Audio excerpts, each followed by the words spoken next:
इदं सुरूपं तथा वा कलत्रं यशश्चारुचित्र धनं मेरुतुल्यम् मनश्चेन लग्नं गुरोरङ्घ्रिपद्मे ततः किं ततः किं ततः किं ततः किम्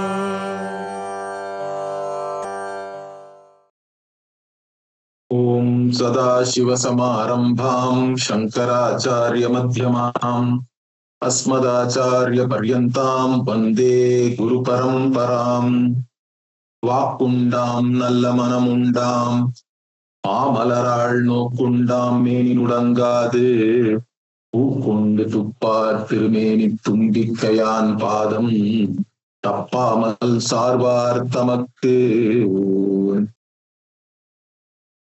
நாம இன்னைக்கு கோளறு பதிகம் அப்படின்ற ஒரு முக்கியமான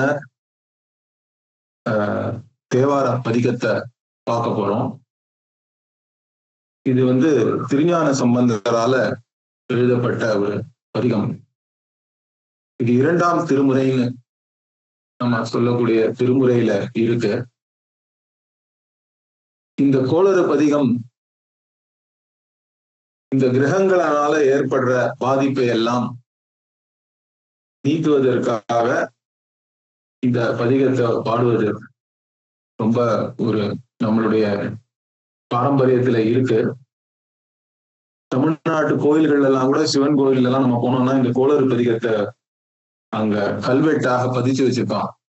நாங்க சின்ன வயசுல கபாலி கோயிலுக்கு போவோம் மயிலாப்பூர்ல.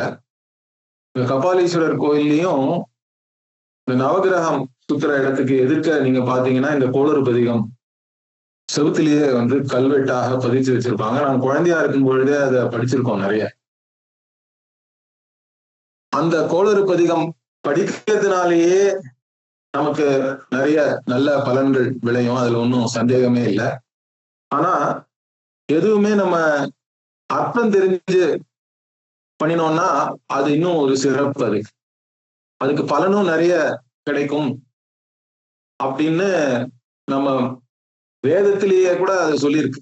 வீரியவத்தரம் பவத்தின்னு சொல்றாங்க வேதத்துல கூட. அப்படின்னா வேதத்துல சொல்லியிருக்கிற கர்மம் உபாசனை எல்லாம் கூட நம்ம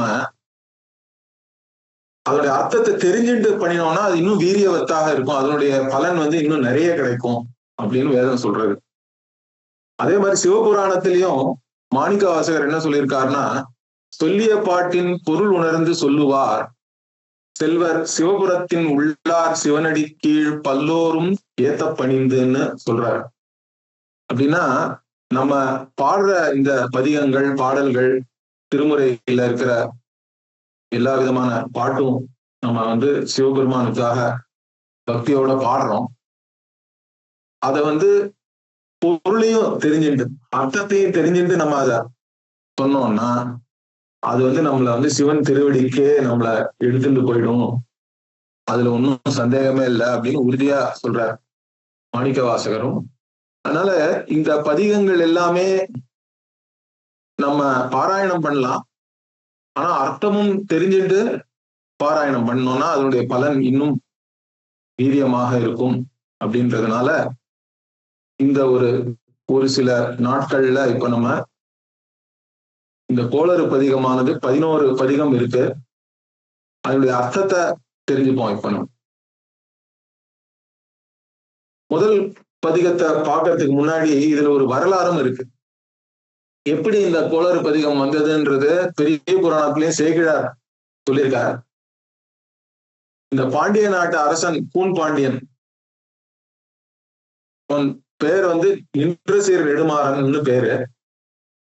அவன் மதுரை ஆண்டு கொண்டிருக்கும் போது சைவத்தை துறந்து சமண மதத்தை ஏத்துட்டான்.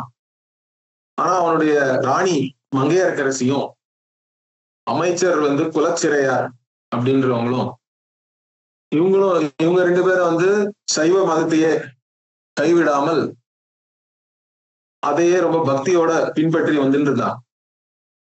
அரசன் இப்படி மாறிட்டானே, அது தவிர அங்க சமணர்களுடைய சூழ்ச்சிக்கு உட்பட்டு அந்த அரசும் அங்க சரியா செயல்படாமல் போயிட போறதுன்னு ஒரு கவலையில அவங்க தூதுவர்கள் அனுப்புறாங்க ஞானசம்பந்தரை வர சொல்லி.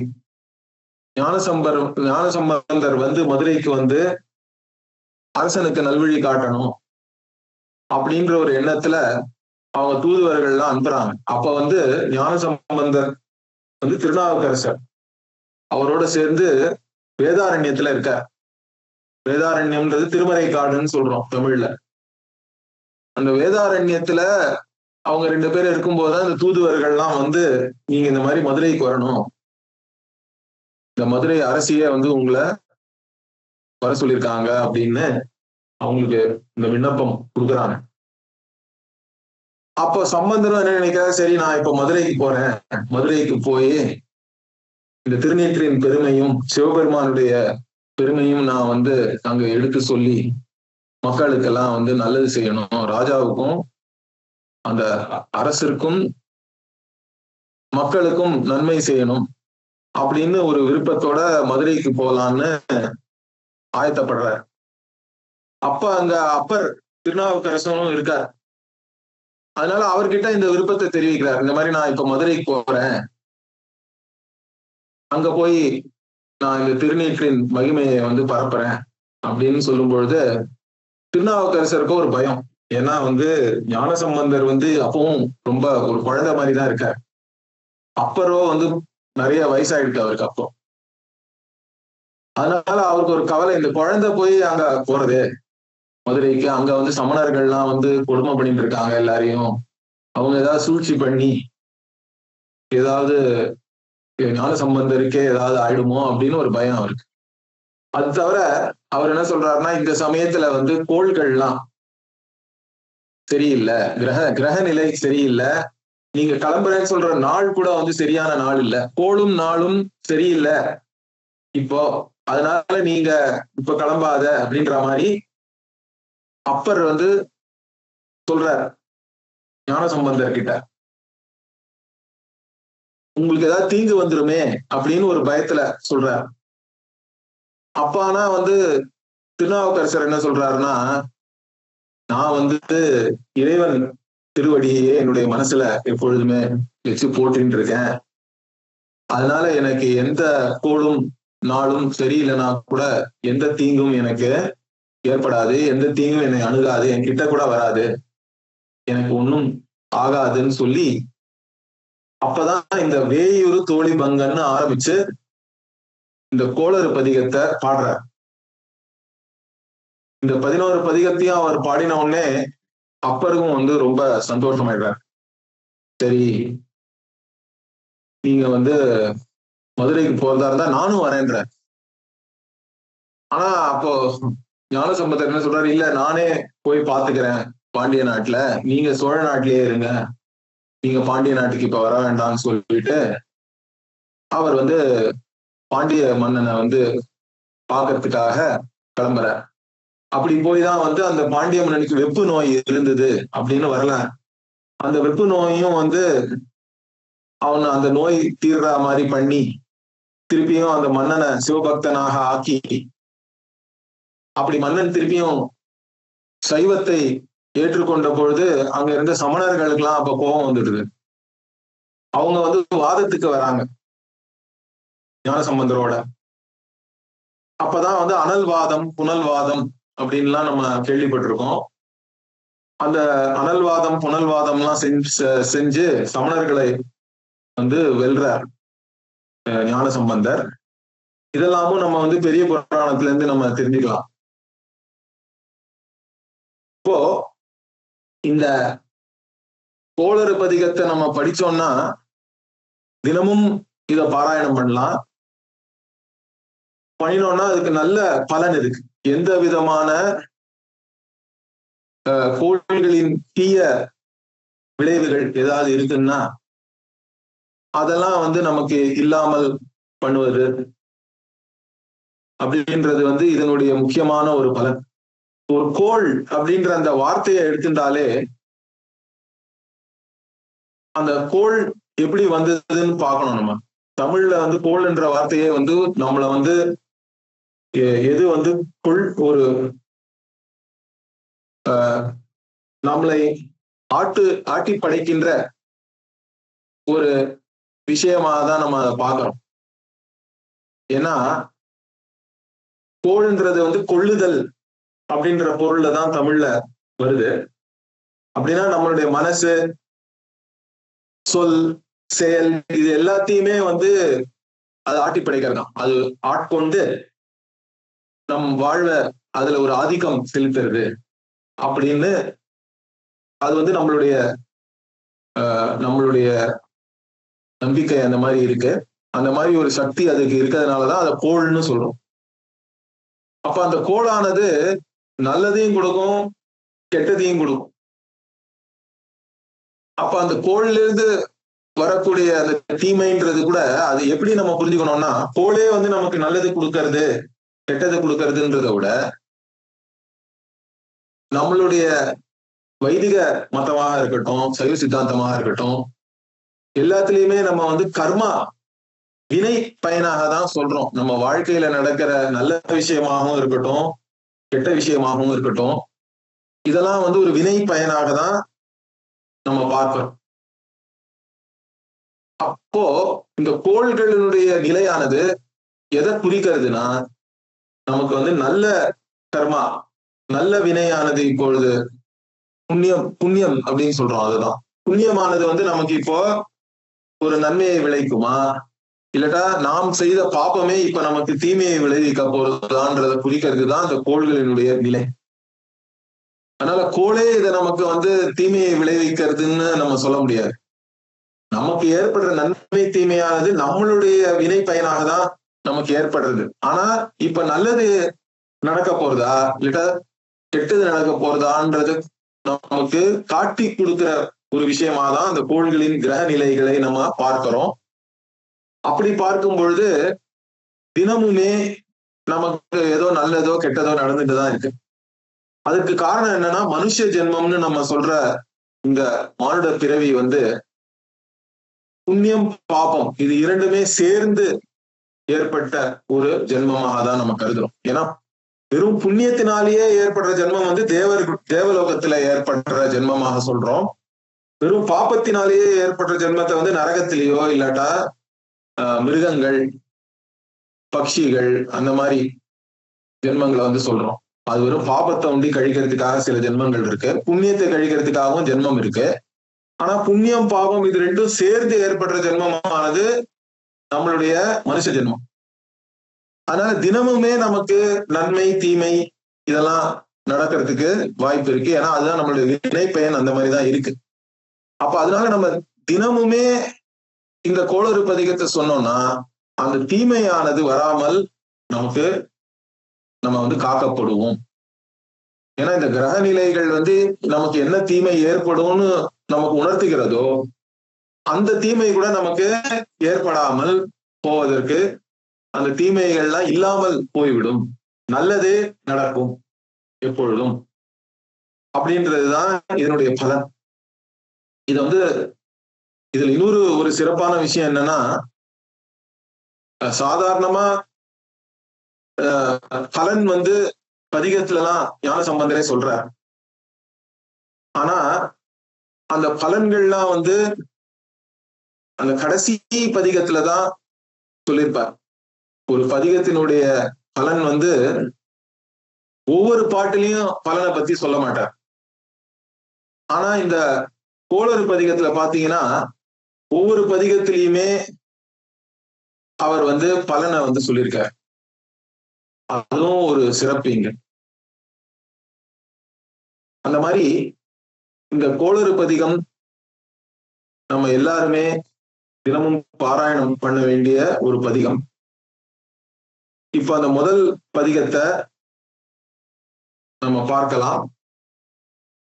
வேயுறு தோழி பங்கன் விடமுண்ட கண்டன் மிக நல்ல வீணை தடைவி மாசரு திங்கள் கங்கை முடி மேல் அணிந்தன் புலமே புகுந்த அதனால் ஞாயிறு திங்கள் செவ்வாய் புதன் வியாழம் வெள்ளி சனி பாம்பிரண்டும் உடனே ஆசரு நல்ல நல்ல அவை நல்ல நல்ல அடியார் அவருக்கு மிகவே. இதுதான் வந்து முதல் பதிகம். இங்க வேயுறு தோழி பங்கன் அப்படின்னு ஆரம்பிக்கிறது. இந்த வேயுறு அப்படின்ற ஒரு சொல்லு ஒரு முக்கியமான சொல். வேய் அப்படின்னா மூங்கில்னு அர்த்தம். உருன்றது வந்து மூங்கில் போன்ற, உருன்னா போன்றன்னு அர்த்தம். மூங்கில் வச்சுதான் இந்த பதிகம் ஆரம்பிக்கிறது. இதுவே வந்து ஒரு மங்கள சொல்லாக பார்க்கிறோம் நம்ம மூங்கிலேயே.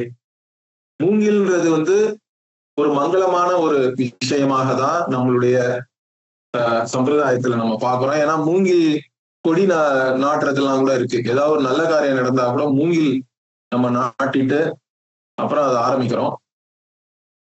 அது தவிர இந்த மூங்கில வந்து ஒரு பெண்ணுடைய தோள்களுக்கு ஓமையாக சொல்றதுன்றது சங்ககால இலக்கியத்தில இருந்தே இருக்கு.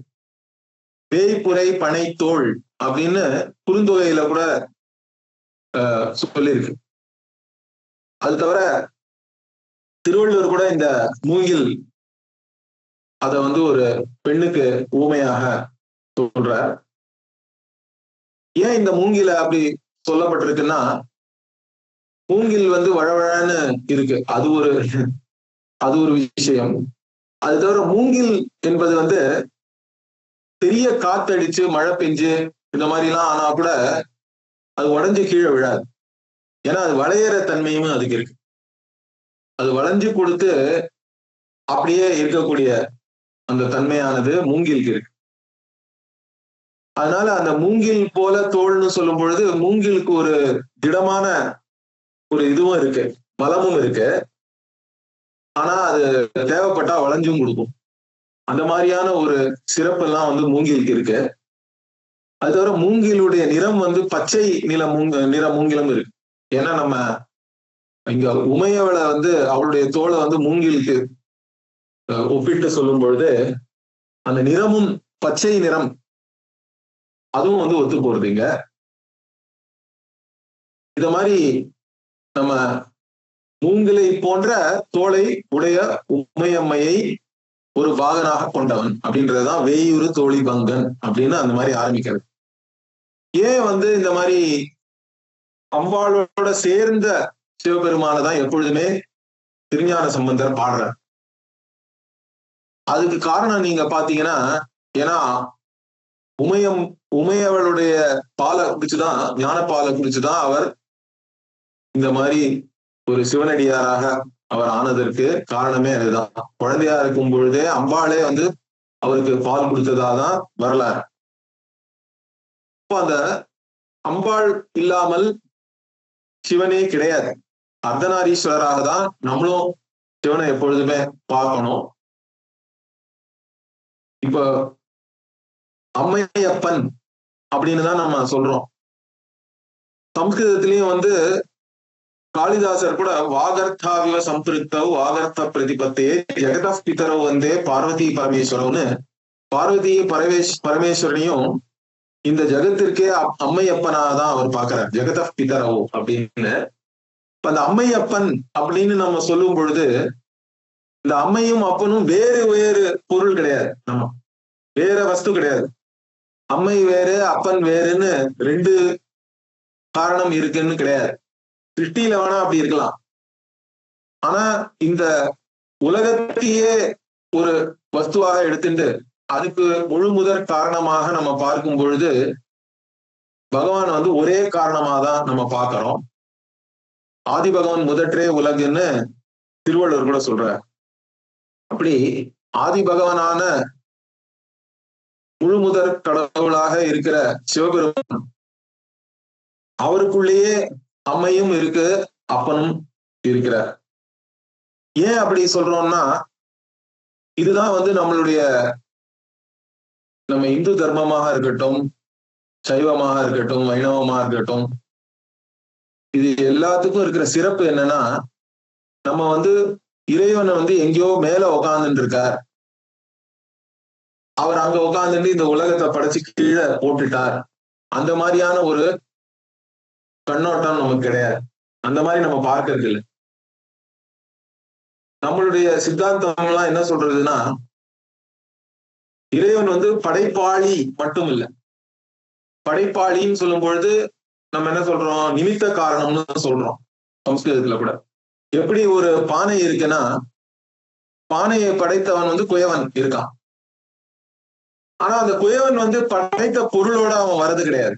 நீங்க வந்து ஒரு சந்தையில போய் மண்பானை வாங்குறீங்க, அந்த பானையை எடுத்துட்டு வீட்டுக்கு வந்தீங்கன்னா அதோட குயவனும் வர்றது கிடையாது. குயவன் தனியா இருக்கான், அவன் படைத்த பொருள் வந்து தனியா இருக்கு. அப்போ உலகத்துக்கும் அந்த மாதிரி தானா அப்படின்னு நம்ம ஒரு கேள்வி கேட்டோம்னா, இப்போ இறைவன் தனியா எங்கேயோ உட்கார்ந்துட்டு இருக்கான், உலகம் இங்க தனியா இருக்கா அப்படின்னா அந்த மாதிரி கிடையாது. இறைவன் படைப்பாளி மட்டும் இல்ல, படைக்கப்பட்ட பொருளும் இறைவன் தான். எப்படி மண்பானையில இருக்கிற மண்ணு தானே வந்து மண்பானையோட வருது. எங்க வந்து மண்பானை இருக்கோ அங்கெல்லாம் மண்ணு இருக்கணும். மண்ணை பார்க்காம உங்களால மண்பானையை பார்க்க முடியாது. மண்பானையை தொட்டீங்கன்னா மண்ணை தான் தொடுறீங்க நீங்க. சொல்ல போனா அங்க மண்ணு தான் இருக்கு உண்மையா. பானைன்றது ஒரு நாமரூபம் தான். அப்படி அந்த பானையோட வர மண்ணான பொருள் காரணம் இருக்கு, அதுவும் வந்து இறைவன் தான். நம்ம அதனால்தான் அம்மை அப்பன்னு நம்ம பார்க்கும் பொழுது, அம்மை அப்படின்னு சொல்லும் பொழுது அம்மாவாக நம்ம இறைவனை பார்த்தோம்னா அது வந்து அந்த பொருளை குறிக்கிறது. ஏன்னா நம்மளுடைய உடலை நீங்க எடுத்துட்டாலும், என்னுடைய உடல் வந்து என்னுடைய அம்மாவுடைய உடல்ல இருந்து வந்த உடல் தானே இது. இந்த உடலுக்கு பொருட்காரணமாக இருப்பது வந்து என்னுடைய அம்மா தான்.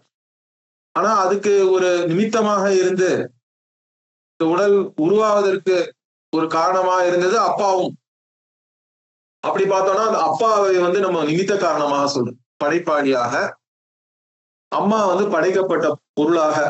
இந்த மாதிரி இரண்டு வித காரணமும் ஒரே வஸ்துவா தான் நம்ம பார்க்கணும், ஒரே விஷயமா தான் நம்ம பார்க்கிறோம். அதனால்தான் எப்பொழுதுமே நம்ம அர்த்தநாரீஸ்வரனாக பார்க்கிறோம். ஈஸ்வரனையும் வந்து ஒரு ஒரு பக்கம் வந்து தோடு இருக்கு, சரியா? அப்ப இன்னொரு பக்கம் வந்து வேற மாதிரி இருக்கு, காதணி. அதே மாதிரி ஒரு பக்கம் சடாமுடியா இருக்கு, ஒரு பக்கம் நல்ல கூந்தலாக இருக்கு, குழலாக. ஒரு பக்கம் துணி வேற மாதிரி இருக்கு, ஒரு பக்கம் வந்து புடவை நல்ல துணியெல்லாம் இருக்கு, இன்னொரு பக்கம் பாத்தீங்கன்னா புலித்தோல் அந்த மாதிரி தோல் எல்லாம் அணிஞ்சுட்டு இருக்கார். இந்த மாதிரி ஒரே உருவத்தில் அம்மாவையும் நம்ம பார்க்கிறோம், அப்பாவையும் பார்க்கிறோம்.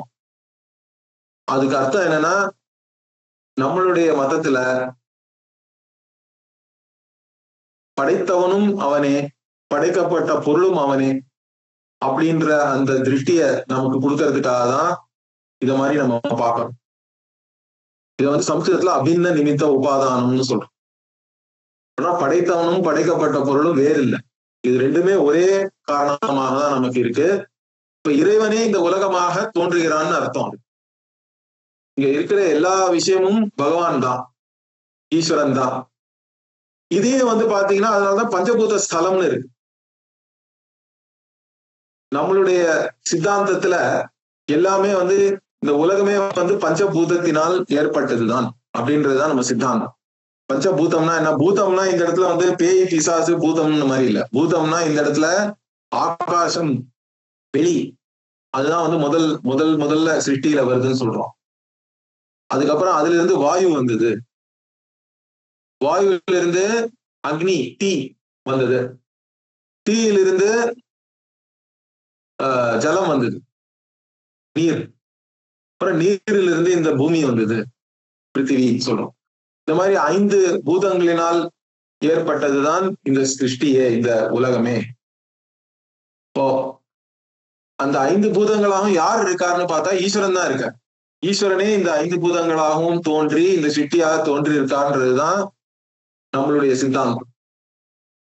இதற்காக கோயில்களும் இருக்கு, அதனாலதான் பஞ்சபூத ஸ்தலம். இப்போ சிதம்பரம் எடுத்துட்டீங்கன்னா அது வந்து ஆகாச ஸ்தலம்னு சொல்றோம். அதுக்கப்புறம் வாயுவுக்கு வந்து காளஹஸ்தி இருக்கு, அப்புறம் அக்னிக்கு வந்து திருவண்ணாமலை இருக்கு, அப்புறம் ஜலத்துக்கு வந்து திருவானைக்காவல் இருக்கு, அதுக்கப்புறம் காஞ்சிபுரத்துல ஏகாம்பரேஸ்வரர் இருக்கார், அவர் வந்து பூமியை குறிக்கிறது. இத மாதிரி ஈஸ்வரனையே இந்த 5 பூதங்களாக நம்ம பார்க்கணும். அதுதான் வந்து ஞானம். அதுதான் ஞான திருஷ்டின்னு சொல்றோம். ஞான பார்வையின் எதுனா இதை வந்து திருமூலரும் ரொம்ப அழகா சொல்றார். மரத்தை மறைத்தது மாமத யானை, மரத்தில் மறைந்தது மாமத யானை. பரத்தை மறைத்தது பார்முதல் பூதம், பரத்தில் மறைந்தது பார்முதல் பூதம்னு சொல்றார். அப்படின்னா நீங்க வந்து ஒரு யானையினுடைய சிற்பத்தை பார்த்து அது உண்மையான யானைன்னு நினைச்சுன்னு பயந்து ஓடலாம். ஆனா யாரோ ஒருத்தர் வந்து உங்களுடைய பயத்தை பார்த்து கருணையினால, இல்லப்பா அது உண்மையான யானை இல்லை, அங்க இருக்கிறது வெறும் மரம் தான் அப்படின்னு சொன்னா, இப்ப அதை நீங்க மரமாக பாத்தீங்கன்னா அந்த யானை வந்து அங்க இருக்க போறது இல்லை. யானை மறைஞ்சிடுது. கரெக்டா? ஏன்னா யானையாக நீங்க பாத்தீங்கன்னா அப்ப வெறும் யானை தான் இருக்கு, மரமா அப்ப நீங்க பாக்கல, மரம் இல்லை. ஆனா அதே மரமாக பாத்தீங்கன்னா அந்த யானையானது மரத்துல மறைஞ்சு போயிடுறது. அதே மாதிரி இந்த உலகத்தை பஞ்சபூதமாக தனியாக இறைவனிடமிருந்து தனியாக பாத்தீங்கன்னா அதுல உங்களுக்கு பயம்தான் ஏற்படும். எல்லாமே வந்து தனித்தனியா இருக்கு, வெவ்வேறாக இருக்கு, நான் வேற, உலகம் வேற, இறைவன் வேற, இப்படியெல்லாம் நம்ம வந்து வேத திருஷ்டியோட இருந்தோம்னா இப்ப அதுல இருந்து பயம்தான் ஏற்படும். ஏன்னா நான் ரொம்ப சின்ன ஒரு தனி மனுஷனா இருக்கேன், இந்த உலகமானது இவ்வளவு பெருசா இருக்கு, இதுல நான் எல்லாம் பண்ணணும் அப்படின்னா ஒரு பயம் ஏற்படுவது சாதாரண விஷயம்தான். ஆனா உண்மை என்ன? இங்க இருக்கிறது எல்லாமே வந்து இறைவன் தான், இருப்பதெல்லாம் இறைவனே. அதுதான் நம்மளுடைய சித்தாந்தம். அதுதான் வந்து நம்ம சாஸ்திரங்கள்லாம் சொல்லி கொடுக்கறது. அதையேதான் வந்து நம்ம அம்மையப்பனாக சிவபெருமானை பார்த்தோம்னாலும் அதேதான் அதுக்கு அர்த்தம். அப்படின்னா என்ன? அம்மையாவும் சிவன் தான் இருக்கார், அப்பனாவும் அவர் தான் இருக்கிறார். இங்கே தோன்றுவது எல்லாமே வந்து சிவன் தான், அவர் தான் பரம்பொருள். அப்படி நம்ம பார்த்தோம்னா திருமூலர் என்ன சொல்றார்? பரத்தை மறைத்தது பார்முதல் பூதம்னு சொல்றார். நீங்க வந்து இது வெறும்னா பஞ்சபூதங்களாக பாத்தீங்கன்னா நீங்க பரமேஸ்வரனை அங்க பார்க்க முடியாது. ஆனா இந்த உலகத்தையே வந்து தோற்றுவித்தவர் பரமேஸ்வரன் தான், அவர் தான் இந்த எல்லாமாகவும் தோன்றுகிறார்னு பார்த்தோம்னா அங்க உலகமே இல்ல, பரமேஸ்வரன் ஒண்டிதான் இருக்கார், பரம் ஒண்டிதான் இங்க இருக்கு. பரத்தில் மறைந்தது பார்முதல் பூதம்னு சொல்லிடுறார். இதுதான் நம்மளுடைய திருஷ்டியாக இருக்கணும். அதனால நிறைய இடத்துல பாத்தீங்கன்னா நீங்க இந்த திருமுறையில ஞானசம்பந்தர் வந்து எப்பொழுதுமே வந்து அம்பாளோட சேர்ந்த சிவபெருமானை பத்தி தான் பாடுறார். இங்கேயும் அதே மாதிரிதான் ஆரம்பிக்கிறார். வேயுரு தோழி பங்கன் விடமுண்ட கண்டன். இப்ப விடமுண்ட கண்டன் விஷத்தை அவர் சாப்பிட்டாருன்றது நமக்கு தெரியும், புராண கதை இருக்கிறது. சமுதிரத்தை வந்து தேவர்களும் அசுரர்களும் சேர்ந்து கடையிறாங்க, அமிர்தத்துக்காக கடையிறாங்க. ஆனா முதல்ல என்ன வருது? விஷம் வருது. அந்த விஷம் வந்து உலகத்தையே அழிக்கிற மாதிரி வருது, எல்லாரையும் அழிக்கிற மாதிரி வருது.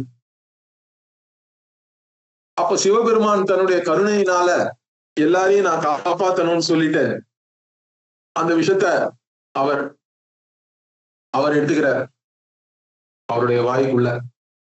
இப்ப பார்வதி என்ன பண்றா? ஐயோ, அவர் இந்த விஷத்தை முழுசா அவர் உடம்புக்குள்ள போயிட்டா இந்த உலகமே அவருக்குள்ளதான் இருக்கு, திருப்பியும் இது எல்லாமே அழிஞ்சிட போறதுன்னு சொல்லிட்டு என்ன பண்றா? கழுத்துல போய் நிறுத்திடுறா, கழுத்தோட இருக்கட்டும். அதுக்கும் ஒரு பெரிய ரகசிய அர்த்தம் இருக்கு. ஏன்னா இந்த விஷமானது இப்ப வந்து அவரோட கழுத்திலேயே நின்னு, அதுதான் கண்டம். அப்படின்னா கழுத்துன்னு அர்த்தம் சம்ஸ்கிருதத்துல. தொண்டையதான் கண்டம்னு சொல்றோம்.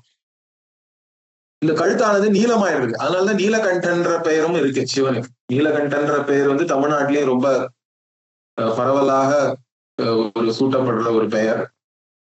இப்ப நீளமாயிருக்கு, கரும் நீளமான அவருடைய தொண்டை இருக்கு, கழுத்து.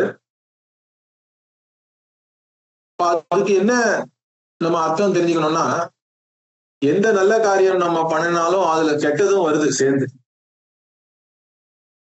இப்ப நம்மளே வந்து நம்மளுடைய மனசையே ஒரு கட்டுக்கு கொண்டு வந்து இந்த ஆன்மீகத்துல செலுத்தணும்னா கூட அதுக்காக நம்ம சாதனை செஞ்சாலும் அதுல சில கெட்ட விஷயங்கள்லாமும் மனசுல இருந்து வருது. அப்ப அது என்ன பண்றது?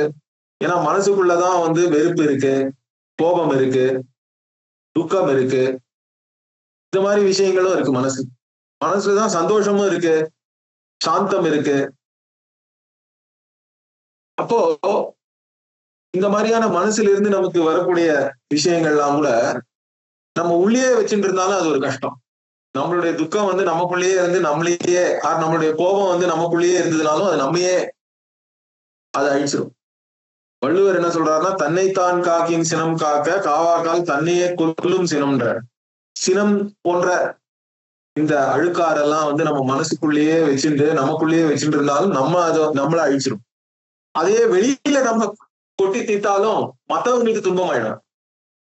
அதனால அதை எங்க வச்சிருக்கணும்னா, உள்ளே இருக்கக்கூடாது, வெளியிலே இருக்கக்கூடாது. அதுதான் வந்து இது குறிக்கிறது. இந்த கழுத்துல வந்து சிவபெருமான் இந்த விஷத்தை வச்சுட்டு இருக்காருன்னா, இந்த மாதிரி நமக்குள்ளேயே இருக்கிற இந்த அழுக்காரெல்லாமும் ஒரு விஷம்தான். அது நம்ம வெளியிலயும் விடக்கூடாது, உள்ளேயும் விடக்கூடாது. அது எங்க இருக்கணுமோ அதை அங்க அப்படியே வச்சுக்க வேண்டியதான். அந்த மாதிரி வச்சு அதை நம்ம பார்த்துட்டோம்னா, அப்போ நமக்கும் பிரச்சனை இல்லை, மற்றவங்களுக்கும் துன்பம் கொடுக்காமல் நம்ம வாழ்க்கையை நம்ம வாழணும். அதையும் வந்து அது சொல்றது. விடமுண்ட கண்டன்னா அந்த ஆலகால விஷயத்தையே சிவன் வச்சுட்டாருன்னு ஒண்ணு இருக்கு. அது தவிர இந்த மாதிரி ஆலகால விஷயத்தையே தான் அதை எடுத்துட்டு மற்றவங்களெல்லாம் அவர் காப்பாத்தினார்னா, இந்த கோள்கள் சொல்ற தீமைகள் எல்லாமும் வந்து அவர் நம்மளை காக்க மாட்டாரான்னு. இந்த விஷத்தையே தன்னுடைய கழுத்துல வச்சுட்டு இந்த உலகத்தையே காப்பாத்தின சிவபெருமானானவர், இந்த கோள்கள்லாம் வந்து எதை வந்து குறிக்கிறதோ, ஏதோ ஒரு தீமை நடக்கிறதுன்னு அதுல ஒரு குறிப்பு இருந்தாலும் அதுல இருந்து நம்மளை வந்து அவர் காப்பாற்ற மாட்டாரா அப்படின்றதுதான் அதுவும் ஒரு அங்க வந்து சூச்சகமா சொல்லியிருக்க. அது தவிர என்ன சொல்றாரு அடுத்தது, மிக நல்ல வீணை தடவி அப்படின்னா, இப்போ பகவானை வந்து நம்ம மனசுல வச்சுட்டு இருக்கோம்னா அது வந்து ஒரு வீணை இசையை கேட்டு நம்ம சந்தோஷப்படுற மாதிரிதான். இப்போ பகவானே வந்து வீணையை மீட்டின்னு இருக்காராம் மகிழ்ச்சியா. மிக நல்ல வீணை தடவி அப்படின்னா இந்த மங்கள வீணையை மீட்டு கொண்டிருக்கிறார், மகிழ்ச்சியான ஒரு நிலையில இருக்கார். அந்த மாதிரி பகவான் இருக்காருன்னா, அது ஏன் அப்படி சொல்றோம்னா, இறைவன் வந்து ஆனந்த ஸ்வரூபம்னு சொல்றோம்.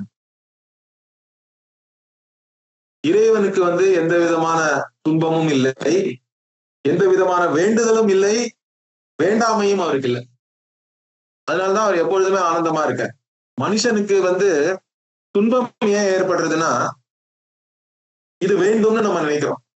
ஏன்னா இது இல்லாமல் நான் சந்தோஷமா இருக்க முடியாது, நான் ஆனந்தமா இருக்க முடியாதுன்றது ஒரு விதமான பிரச்சனை. இன்னொரு பிரச்சனை என்னது, இது இருந்தால் என்னால் ஆனந்தமா இருக்க முடியாது, அதனால வேண்டாமை, இது வேண்டாம்னு நினைக்கிறோம். ஒரு சில விஷயங்கள்லாம் வேணும்னு நினைக்கிறோம், ஒரு சில விஷயம் எல்லாம் வேண்டாம்னு நினைக்கிறோம்.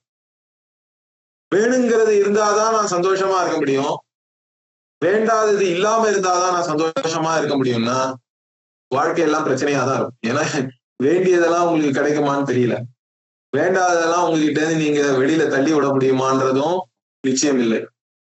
அப்போ உங்களுடைய சந்தோஷமானது வெளி விஷயங்களை ஒட்டி இருக்கிறதுன்னு ஆயிடும், அதை நம்பி இருக்குன்னு. அப்படி இருந்தா உங்களுடைய சந்தோஷம் உங்க கையிலேயே இல்லை. ஆனா இறைவன் அப்படி இருக்காரான்னு பார்த்தா அவருக்கு அந்த மாதிரி பிரச்சனை எல்லாம் கிடையாது. வேண்டுதல் வேண்டாமே ரெண்டுமே அவருக்கு கிடையாது. அவர் எப்போதுமே ஆனந்தமா தான் இருக்கார். தன்னுடைய ஆத்ம சுரூபத்திலேயே ஆனந்தமாக இருக்கிறதுனாலதான் இந்த மாதிரி ஆனந்த நிலையை காட்டுறார். மகிழ்ச்சியான ஒரு வீணையை வந்து மகிழ்ச்சியோட வீணையை மீட்டி கொண்டிருக்கிறார் பகவான் அப்படின்னா அவர் எப்பொழுதுமே ஆனந்தமா தான் இருக்கிறார். வள்ளுவர் கூட ரொம்ப அழகா சொல்றார், வேண்டுதல் வேண்டாமை இலானடி சேர்த்தார் கல்லால் தாண்டும் இடும்பையிலன் குரலும் இருக்கு. வேண்டுதல் வேண்டாமை இலான் அப்படின்னு ஒரு இறைவனுக்கு ஒரு நாமத்தையே அவர் கொடுக்கிறார். வேண்டுதல் வேண்டாமை யார்கிட்ட இல்லையோ அவன்தான் இறைவன். அந்த மாதிரி ஒரு நிலையை நாமும் அடையணும். அதனால இங்க வந்து இந்த வீணையை வாசித்துட்டு சந்தோஷமா இருக்கார் அப்படின்றதும் நம்ம இதெல்லாத்தையும் நம்ம மனசுல கொண்டு வரணும். சிவபெருமானுடைய அந்த பகவான் வந்து அம்பாளோட சேர்ந்து இருக்கார். அம்பாளுடைய தோல் வந்து அழகான மூங்கில் மாதிரி இருக்கு. அவருடைய கழுத்தானது கருநீல நிறத்துல இருக்கு, ஏன்னா அந்த விஷயத்தை அங்க வச்சுட்டு இருக்கார். அவர் வீணையை வாசிட்டு ஆனந்தமா இருக்கார். அது மாத்திரம் இல்ல, மாசரு திங்கள் கங்கை முடிமேல் அணிந்து. மாசருனா எந்த விதமான குற்றமும் இல்லாமல், எந்த விதமான தடையும் இல்லாமல். ஏன்னா இந்த இடத்துல திங்கள் கங்கை ரெண்டுமே மாசருன்னு நம்ம எடுத்துக்கலாம். திங்கள்னா வந்து சந்திரன், சந்திரசூடன்னு சொல்றோம், சந்திரசேகரன் எல்லாம் சொல்றோம் சிவனை. சந்திரனை வந்து தன்னுடைய பிறை சந்திரனை வந்து தன்னுடைய தலையில வச்சுட்டு இருக்காரு அவர், ஒரு அணிகலனாக. அந்த சந்திரன் ஏன் முக்கியம்னா, சூரியனை யாராலையும் பார்க்க முடியாது நேரம், அது ரொம்ப வெளிச்சம் ரொம்ப நிறைய இருக்கு, கண்ணு பூசும். ஆனா சந்திரனுடைய அழகை நம்ம எவ்வளவு வேணா பார்த்து ரசிக்கலாம். எந்த விதமான சந்திரனாக இருக்கட்டும், முழு சந்திரனாக இருக்கட்டும், பிறை சந்திரனாக இருக்கட்டும், இந்த சந்திரனை வந்து நம்ம எப்போ வேணா எவ்வளவு நேரம் வேணா பார்த்து ரசிக்கலாம். அதுக்கு ஒரு ஆனந்தம் இருக்கு அதுல. அது தவிர இந்த இடத்துல மாசரன் ஏன் சொல்ல வேண்டியிருக்குன்னா, சந்திரனையே வந்து நம்மளால பார்க்க முடியாது. இப்போ மேகம் இருக்கு, இல்லாட்டா பனி வந்துடுறது, புகையா இருக்கு, அந்த மாதிரிலாம் இருந்தா அப்ப சந்திரன் நமக்கு தெரியாம போயிடும். ஆனா அந்த மாதிரி இல்லை இங்க. மாசரு திங்கள்னா எந்த விதமான மறைவும் இல்லாத அழகான சந்திரனை வந்து தன்னுடைய முடியில அவர் அணிந்துட்டு இருக்கார். அது தவிர கங்கையும் அங்க, மாசரு கங்கைனா அந்த கங்கை நீரானது அவ்வளவு புனிதமானது. புனிதமான கங்கை நீரும் வந்து அவருடைய தலையில போயிட்டு இருக்கான். இதுல இந்த கங்கை வந்து இன்னொரு விஷயமும் என்னன்னா, கங்கை வந்து ஞானத்தையும் குறிக்கிறது. கங்கை வந்து ஞான கங்கான்னு நம்ம சொல்றோம். அவர் ஞானத்தோட இருக்கிறார், ஞானமூர்த்தியா இருக்கிறார். அந்த ஞானத்தை வந்து நம்மளும் அடையணும் அப்படின்றதும் முக்கியம். இந்த மாதிரி திங்களையும் கங்கையும் வேற தன்னுடைய முடியில அணிந்து இருக்கிற இந்த இறைவன் என்ன சொல்றாருன்னா, என் உளமே புகுந்த அதனால் அப்படின்னு அடுத்தது. இதுதான் ரொம்ப முக்கியம். இந்த மாதிரி சிவபெருமான நான் என்னுடைய மனசுல உருவகப்படுத்தி அவர் என்னுடைய மனசுக்குள்ள கொண்டு வந்துட்டா, அப்போ இந்த கோள்கள்லாம் என்ன செய்ய முடியும்? ஏன்னா இறைவனே என்னுடைய மனசுல உட்கார்ந்துட்டு இருக்கார். எப்பொழுதுமே என் மனசுக்குள்ள அவர் தான் இருக்கார். அதை வந்து ஞானசம்பந்தர் அவருடைய முதல் பதிகத்திலே சொல்லிடுறார். தோடுடைய செவியன் விடையேறியோர் தூவன் சூடி காடுடைய சுடலை பொடி பூசியன் உள்ளம் கவர் கல்வன்னு பாடிட்டார் ஏற்கனவே. இறைவன் வந்து உங்களுடைய உள்ளத்தை கவர்ந்து விட்டார்னா அப்ப அவர் எப்பொழுதுமே உங்க உள்ளத்துல குடிகொண்டுதான் இருக்கார் அப்படின்னு அர்த்தம். அதனால்தான் ருத்ரத்துல கூட ஒண்ணு வருது, ஸ்தேனானாம் பதையன்னு இருக்கு. திருடர்களுக்கெல்லாம் தலைவனாக இறைவன் இருக்காராம். அப்ப அவர் எதை திருடினார்னா நம்மளுடைய உள்ளத்தை தான் திருடிட்டாருன்னு எடுத்துக்கணும். நம்ம உள்ளம் கவர் கல்வன்னு ஞான சம்பந்தம் சொல்றாரு அவருடைய முதல் பாடல்லையே. அந்த மாதிரி உள்ளம் கவர் கல்வனாக இருக்கிற இறைவனை வந்து நம்ம மனசுக்குள்ள நம்ம எப்பொழுதுமே வச்சுட்டு இருந்தோம்னா எந்த நவகிரகமும் நம்ம ஒண்ணும் பண்ண முடியாது. எந்த விதமான கர்மாவும், எந்த விதமான பாப கர்மா, பாப வினை வந்து நம்மள எந்த தீமையும் நமக்கு விளைவிக்க முடியாது. ஏன்னா பகவானுடைய அருள் இருக்கிற வரைக்கும் அந்த பாபங்கள்லாம் வந்து அழிஞ்சு போய் புண்ணிய பலன் ஒண்டிதான் நமக்கு கிடைக்கும். நல்ல வாழ்க்கை நமக்கு கிடைக்கும், நன்மையே எப்பொழுதும் இருக்கும்ன்றதுதான் இங்க சொல்றார். அதுதான் என் உலகமே புகுந்த அதனால்னு சொல்றார். என் உள்ளத்துக்குள்ள இந்த இறைவன் வந்ததுனால, அதனால என்ன ஆகுது? இப்போ அடுத்தது சொல்றார், ஞாயிறு திங்கள் செவ்வாய் புதன் வியாழன் வெள்ளி சனி, 7 நாள். 7 நாளுக்கு ஒவ்வொரு நாளுக்கும் ஒரு கிரகத்தை வச்சுதானே பேர் கொடுத்துருக்கோம். நம்ம ஞாயிற்றுக்கிழமை திங்கக்கிழமைலாம் சொல்றோம். இந்த 7 கிரகங்கள் சொல்லிட்டார் ஞாயிறுல இருந்து ஆரம்பிச்சு. ஞாயிறுனா சூரியன், திங்கள் வந்து நிலா சந்திரன், அப்புறம் செவ்வாய். செவ்வாய் வந்து மங்கள்னு எல்லாம் சொல்றோம். அது தவிர குஜன், அங்காரகன் எல்லாம் வந்து செவ்வாய் தான். அப்புறம் புதன், அப்புறம் வியாழன். வியாழன் வந்து குரு பிரகஸ்பதினு எல்லாமும் சொல்றோம். அப்புறம் வெள்ளி வந்து சுக்கிரன், அப்புறம் சனி இருக்கார். இந்த மாதிரி கிரகங்கள்லாம் நற்பலனையும் நம்ம கொடுக்கலாம், தீய பலனையும் கொடுக்கலாம்னா என்ன அர்த்தம்? கொடுக்கறதுன்னா உண்மையா நமக்கு கிரகம் வந்து நம்மள எதுவும் பண்றது இல்லை. தீய பலன் நம்மளுடைய வினை பயனிலிருந்து தீயது வந்து ஏற்பட போறதுன்றத அது காட்டி கொடுக்குது. அதுதான் நம்ம அப்படி புரிஞ்சுக்கணும். அதே மாதிரி நம்ம வினை பயனிலிருந்து நல்லது ஏற்பட போறதையும் அது நம்ம காட்டி கொடுக்குறது. இப்ப தீயது ஏற்பட போறதுன்னா அதுக்காக நம்ம பிரார்த்தனைகள் எல்லாம் பண்ணி அதை பரிகாரம் பண்ணிக்கணும்ன்றதுதான் அதனுடைய அர்த்தம். அதுல முக்கியமான விஷயம் என்னன்னா, இறைவனை நம்மளுடைய உள்ளத்துல வச்சுட்டோம்னா இந்த என்னுடைய வினை பயனான தீய பலன்களே எனக்கு ஏற்படாமல் போகும் அப்படின்றதுதான் இங்க முக்கியமா நம்ம தெரிஞ்சுக்கணும். அதனால இந்த 7 கிரகங்களை முதல்ல சொல்லிடுறார். அப்புறம் பாம்பு 2 உடனே அப்படின்ற பாம்பு 2ன்றதுதான் இங்க ராகு கேது வந்து பாம்பு. ராகு வந்து பாம்பனுடைய தலை, கேது வந்து பாம்பனுடைய உடல். இதுவும் வந்து அந்த சமுத்திர மதனம்னு நம்ம சொல்றோம். சமுத்திரத்தை கடையும் பொழுது அமிர்தத்துக்காக அப்ப அமிர்தம் வருது. அப்ப விஷ்ணு வந்து மோகினியா வந்து அசுரர்கள் எல்லாம் மயக்கிடுறார். ஆனா ஒரு அசுரன் ஒண்டி தேவர்களோட சேர்ந்து அவன் வந்து அந்த அமிர்தத்தை எடுத்துன்றான். உடனே என்ன பண்றார், விஷ்ணு வந்து சுதர்சன சக்கரத்தை வச்சு அவன் தலையை வெட்டிடுறார். இருந்தாலும் அவன் ஏற்கனவே அந்த அமிர்தத்தை கொஞ்சம் உண்டதுனாலையும், அது தவிர அந்த தலையானது போய் சிவபெருமான் கிட்ட பிரார்த்தனை எல்லாம் பண்ணி, அப்ப சிவபெருமானே அருள் பண்றார். நீ வந்து கிரகமாக இருப்பாய், நீங்க 2 பேரும். இந்த தலையும் உடலும் பிரிஞ்சிருது. இருந்தாலும் அது வந்து அழியாமல் அது கிரகமாக இருக்கும்னு அவர் வரம் தரார்.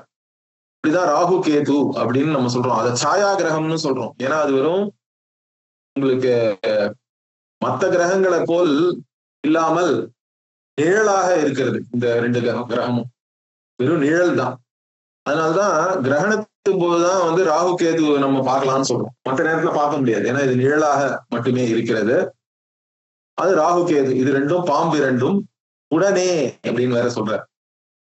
எப்ப வந்து இறைவனை உங்க மனசுக்குள்ள நீங்க விட்டுட்டீங்களோ உடனே இந்த கிரகங்கள் எல்லாம் வந்து இந்த அடியவர்களுக்கு என்ன பண்ணணும்னா, அடியார் அவருக்கு மிகவே அப்படின்னு எடுத்துட்டு ஆசரு அப்படின்னு இருக்கு.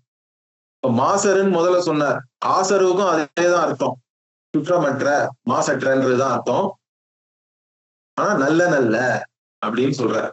இந்த அடியவர்களுக்கு 2 தடவை நல்ல சொல்றார். 2 விதமான நன்மை ஏற்படும். நலத்தையே கொடுக்கும். எல்லா விதத்திலையும் நன்மையே இந்த கிரகங்கள் அடியவர்களுக்கு செய்யும். ஏன்னா அதுவும் எந்த விதமான குற்றமும் இல்லாமல், எந்த விதமான தீமையும் இல்லாமல் நல்லதே நடக்கும்.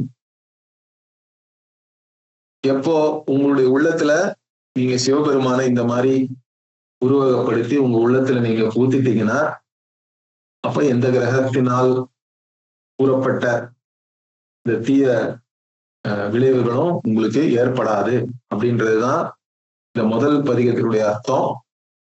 இப்போ இதுலயே வந்து ஆசரு நல்ல நல்லன்னு சொல்லி பலனையும் சொல்லிட்டார். முதல் பதிகத்திலேயே பலன் சொல்லிட்டார். அதுதான் நான் சொன்னேன். அதுவும் ஒரு சிறப்பு இந்த கோளறு பதிகத்துல.